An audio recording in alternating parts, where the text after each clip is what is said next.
welcome back to prison. If you watched one of my other animations, then you can consider yourself a repeat offender. This story is about Pinocle. Pinocle, as his name implies, loves to play the card game Pinocle. It's a very common game in prison, and they even have Pinocle tournaments with commissary as prizes. So sit back and enjoy. Yeah, I'm telling you, Pinocle. Bill and I, we were just sitting there on the bleachers over by Treehouse. And here come Cool Hand running across the yard. He ran right past Bill, right up the bleachers and jumped.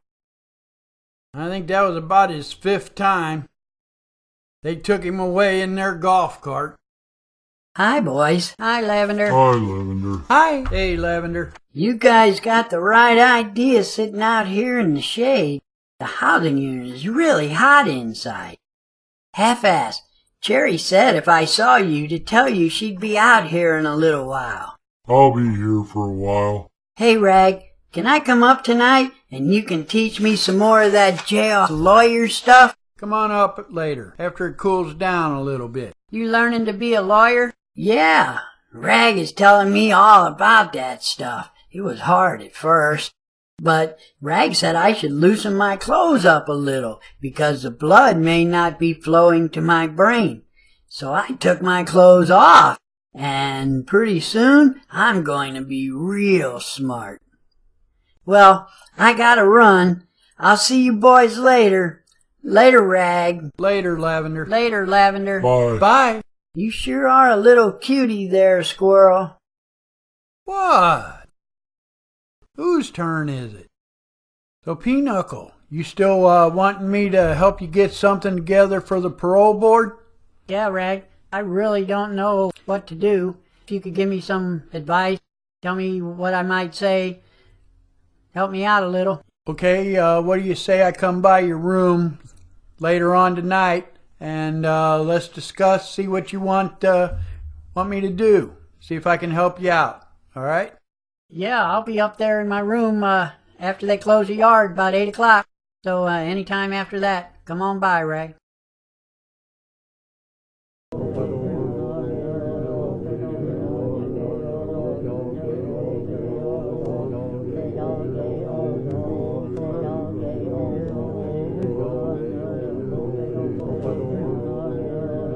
Hey, Rag, come on in.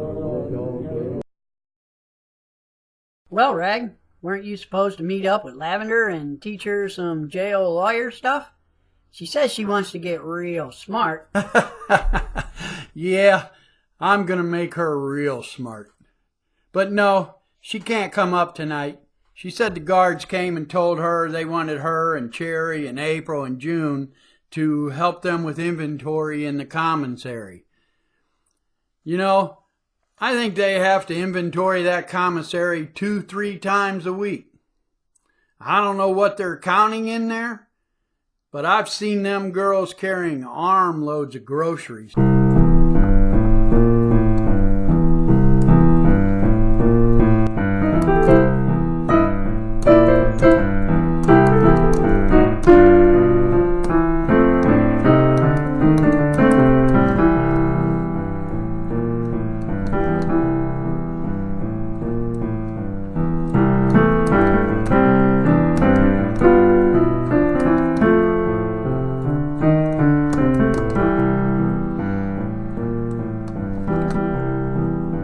They must really be counting hard. Yeah, she's probably over there getting real smart. So talk to me, Pinocle. A parole hearing? That's pretty cool. What's up? The board says I should bring a home plan to the hearing this time. That means I should get a parole date. I got 18 in on a 20, so it will probably happen this time. Holy shit, Pinocle. 18 years? How old are you? 33. I was 17 when I came to prison, but I was 15 when I caught my case. It's my home plan that I want to try and get together. I don't want to go back to my home.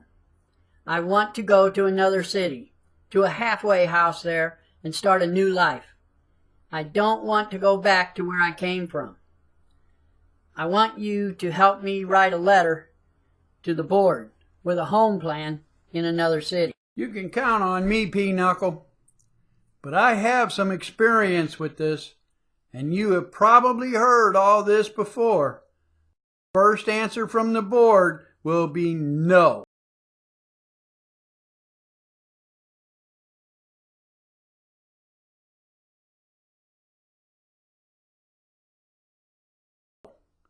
It'll be fast and quick, and they'll say file another home plan.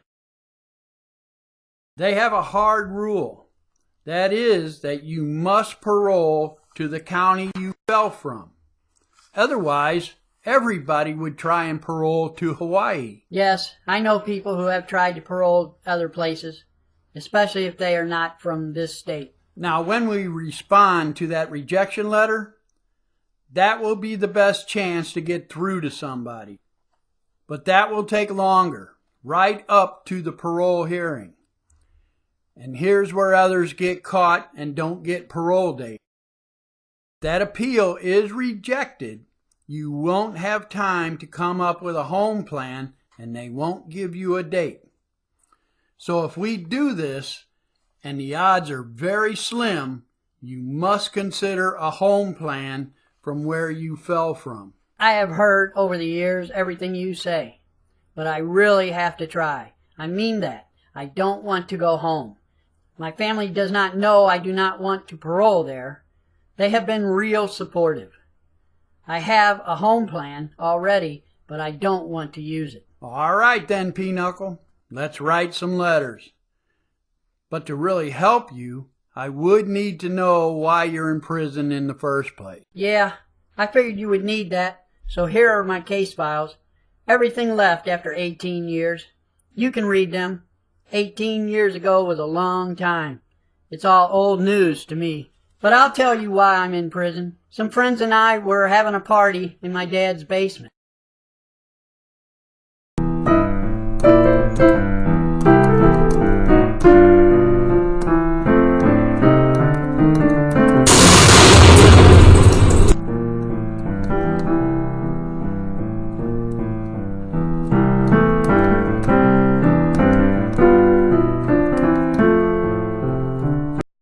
Are you having trouble, Rag? You look deep in thought. Can I help?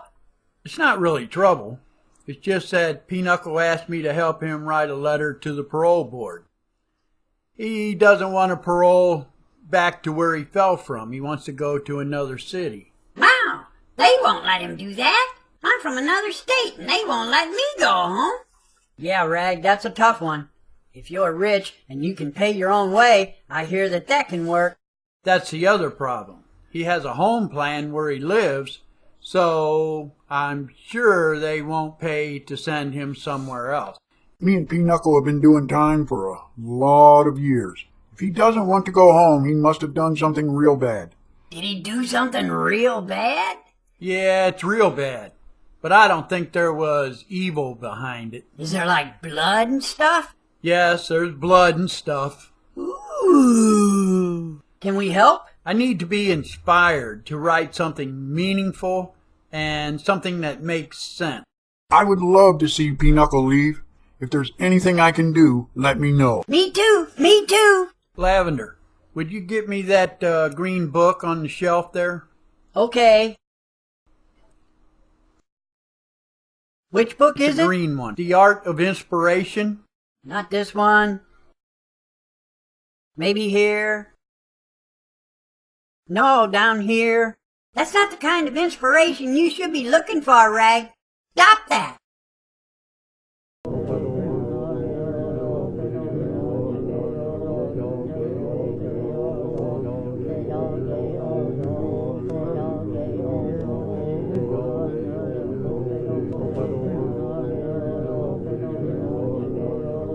How's it going, Pinocle? Have a seat, Rag.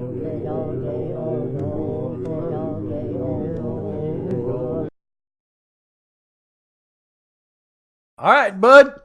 I heard what you told me and I read your file. It's all pretty straightforward. I don't see why you did 18 on a 20 when 7 to 10 would have been pretty common. But anyway, look it over. Let's discuss what I should change or whatever you want to add or take away. I do appreciate this.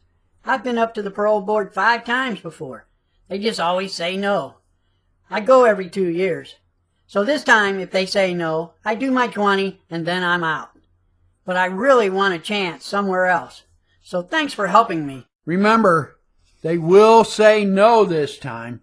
This letter's not going to do it. It never does the first time. Everybody knows that, and you know that too.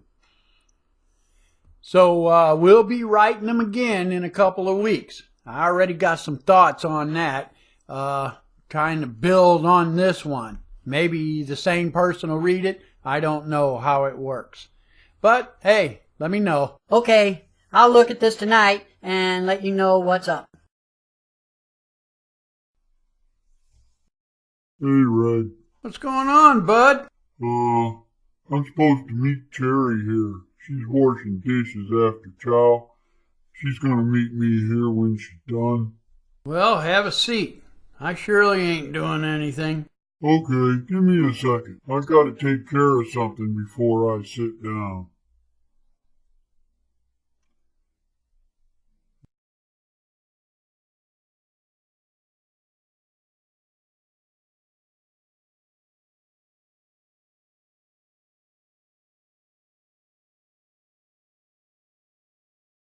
Is that prosthetic we did that lawsuit on? Yeah, sometimes it really chafes my ass. I still remember when that guy shot my butt cheek off. I don't think I'll ever forget that.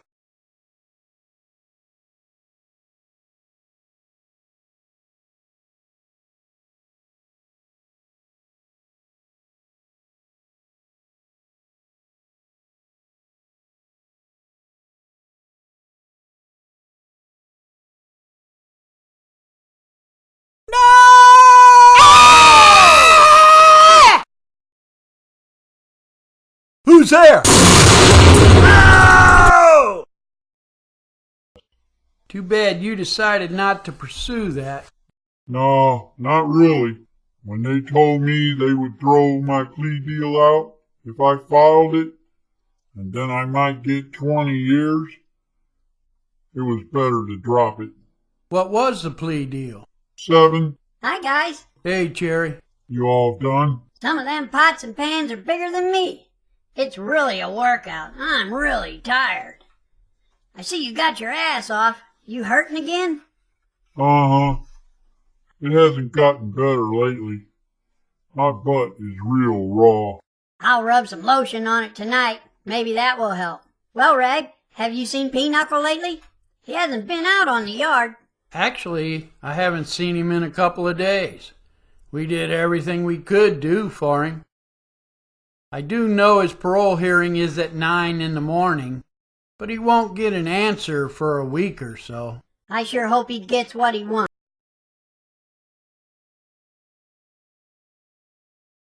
Morning. How you doing? Sure seems empty here without Pinocle. He was here every day for years. He's been gone for 2 weeks already. Yeah, there's a hole when someone's gone. We see that a lot here. Hey, Jesse. Morning, Jesse. Pinocle never said goodbye. He was just gone. I saw him getting into a car straight from his parole hearing. He got an immediate release. His cellie told me the guards came and packed his stuff up. I guess he didn't get what he wanted for parole. We'll have to come up with a deck of cards. I'm sure gonna miss him. I like that boy. Hi, Arnold. Hey, Arnold. Hey, You guys hear about Pinocle? It's all over the TV, and it's really messed up. It's Pinocle, all right. They don't call him Pinocle, but it's his face. He's bad. So what are they saying? yes. Okay, yes. And you're sure? All right, then. Okay. Ladies and gentlemen, this is Phil McCracken returning live from the scene of a grisly murder discovered earlier here today. I have just been informed by my station manager the police have arrested the grandson of the deceased woman in connection with her disappearance and murder. The station is currently procuring his arrest photos, and we will show them as soon as they come in. As you see, we are still at the scene where the authorities removed the trunk from under the residence. That was nearly 4 hours ago, and I don't know why we are still here. For those of you that are just joining us, the police and SWAT units were alerted to the presence of a noxious odor coming from the residence on my left. When we arrived, it appeared the authorities located the source of those noxious fumes and were removing a trunk from under the house, where that red door is. We will now air that video from earlier, and I would like to caution our viewers that some of the scenes may be hard to watch. This is Phil McCracken coming to you live with this breaking news. We just arrived here on the scene where authorities were notified of a horrible and noxious smell coming from this house.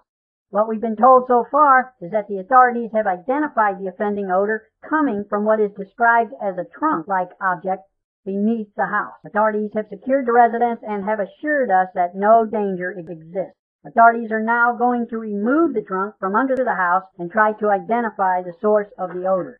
I guess they are waiting for a tow truck or some kind of wenching or pulling device. Oh wait, no. There seems to be some development. One of the officers is pulling the object out by hand.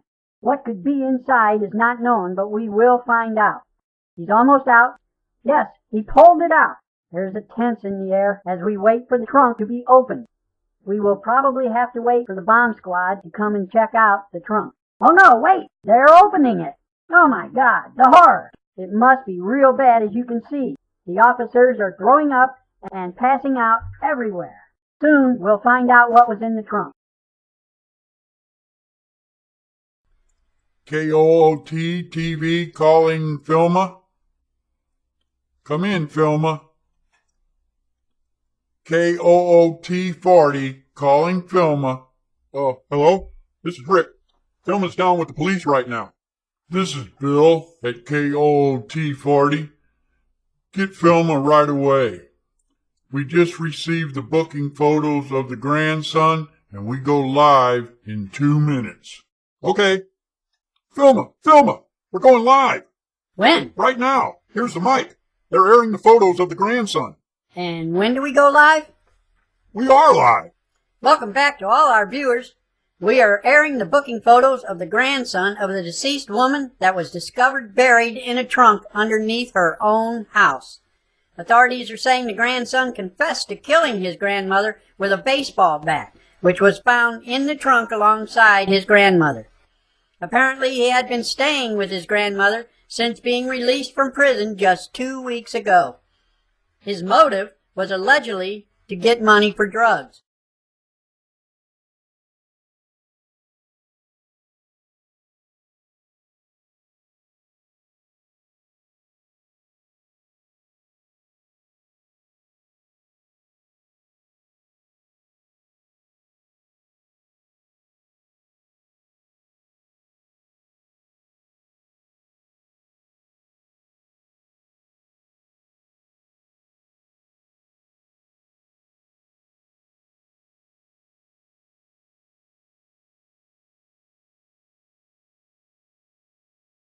After the news about Pinocle and what he had done had spread around the prison, there was a noticeable pall in the air. Pinocle had been in prison a long time. I'm not saying that everyone knew him or even knew he existed, but many did. It was so out of what we all perceived as his character. No one knew how to react. It was sad, not even so much for Pinocle, but for what he did to someone else. His grandma, of all people. I can only speak for myself. I didn't understand. I don't get it. Even 20 years from now, after I am removed from this situation, I still don't think I will understand. Trying to reconcile the action with the man saying evil is just too cheap. Subsequently, Pinocle was sentenced to death. But sometime later, I found out he was commuted to life. So, we're down the road now, and that was many years ago. And there are more stories to ponder. So come on back for Little Caesar. This guy's a real piece of work.